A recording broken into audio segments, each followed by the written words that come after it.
امام احمد بن حنبل رحمۃ اللہ علیہ بہت بڑے محدث تھے.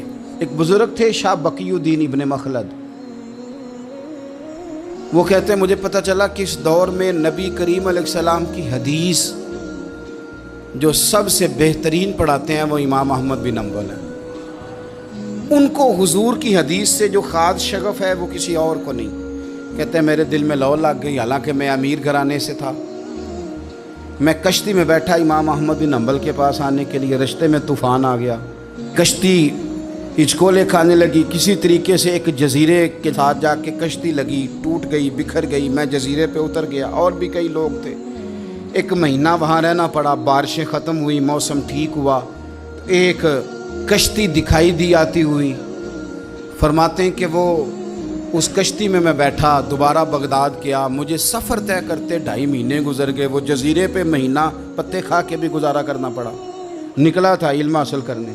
جب بغداد شریف پہنچا، لوگوں سے پوچھا امام احمد بن حنبل کا مدرسہ کہاں ہے؟ انہوں نے کہا وہ مدرسہ تو بند ہو گیا ہے، وقت کا بادشاہ مخالف ہو گیا، مسجد مدرسہ سیل کر دیا. امام صاحب کہاں ہیں؟ کہا گھر کے اندر قید ہیں. ان کے گھر کو سب جیل بنا دیا، چاروں جانب پولیس کھڑی ہے. اور ویسے بھی بغداد میں کرفیو ہے، ہر چوک چوراہے میں پولیس والے کھڑے ہیں. شاہ بقی الدین کہتے ہیں اتنا کچھ سننے کے باوجود بھی میرا جذبہ ٹھنڈا نہیں ہوا. وہ مہینے میں سفر کی صحبتیں گو سنا تھا کہ آستانہ یار دور ہے، پر ہم نے بھی ٹھان لی تھی کہ جانا. گو سنا تھا کہ آستانہ یار دور ہے، پر ہم نے یہ ٹھان لی تھی کہ جانا ضرور ہے. کہتے ہیں پہنچ گئے. اب پتہ چلا کہ کرفیو ہے، سڑکوں پہ پولیس کھڑی ہے، گلیوں میں چوکوں چوراہوں میں پہرے ہیں. امام صاحب تک تو جا کوئی نہیں سکتا. کہتے ہیں میں نے ایک شخص کی منت کی، میں نے کہا کسی طریقے گاڑی بتا. کہنے لگا میں اشارہ بھی نہیں کر سکتا، سخت حالات ہیں. وہ کوئی طریقہ. میں نے جب زیادہ تڑپ کے کہا تو وہ شخص کہنے لگا میں ان کے گھر کے قریب تجھے لے جاؤں گا اور گزرتے وقت صرف آنکھ کا اشارہ کروں گا. کہتے ہیں میں نے کہا یہ بھی ٹھیک ہے. ان کے گھر کے تیری تلاش میں پھرے نا ہم جنگل پہاڑ اور دشت میں. ان کے دروازے کے قریب اس نے اشارہ کیا. شاہ بقی الدین کہتے ہیں کہ میں گھر دے کے آ گیا واپس. اب میں سوچنے لگا کہ کیسے امام صاحب تک پہنچنا ہے. بڑی تجویزیں سوچیں، بڑی تجویزیں. کام والا بن جاؤں، پھیری لگانے لگ جاؤں.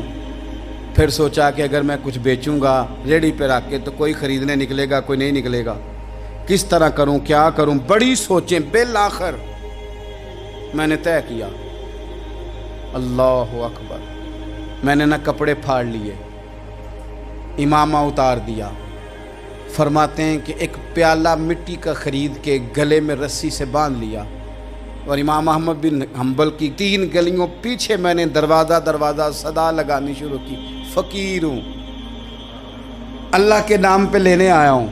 کہتے ہیں 1 دینار مانگتے مانگتے مانگتے مانگتے آزم یار منون دی خاطر اساں کی پیس وٹائے.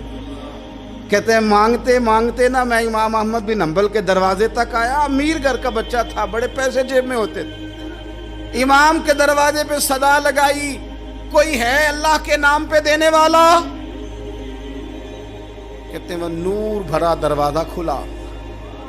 ایک گورے مکھڑے والا، سفید داڑھی والا، سونے امامے والا، چمکدار آنکھیں، نورانی شباہت. کہتے امام احمد بن حنبل باہر آئے اور جیسے 1 دینار میرے پیالے میں ڈالنے لگے تو میں نے ہاتھ چوم کے کہا سونیا تیرے قربان جاؤں، میں دینار لینے نہیں آیا، محمد عربی کی حدیثیں سننے آیا ہوں. کہتے امام کی بھی آنکھیں کھل گئیں. کہنے لگے اس حال میں آزم یار منون دی خاطر اساں کی پیس وٹائے. کہ حضور کیا کرتا، یہی ایک طریقہ رہ گیا تھا. میں تو کہاں سے چلا ہوں، کہاں پہنچا ہوں، کیا کروں. امام صاحب فرمانے لگے پھر میں بھی بڑے دنوں سے پریشان تھا، کوئی سیکھنے والا نہیں مل رہا تھا، تو مل گیا. کہنے لگا حضور میں روز آ جاؤں فقیر بن کے، آپ جتنا چاہیں 2 4 5 منٹ میں مجھے حدیثیں سنا دیں، میں اگلے دن یاد کر آیا کروں. کہتے 2 سال لگ گئے. شاگرد کہاں ملیں گے ایسے، کہاں مرید ملیں گے، گزر گیا دور.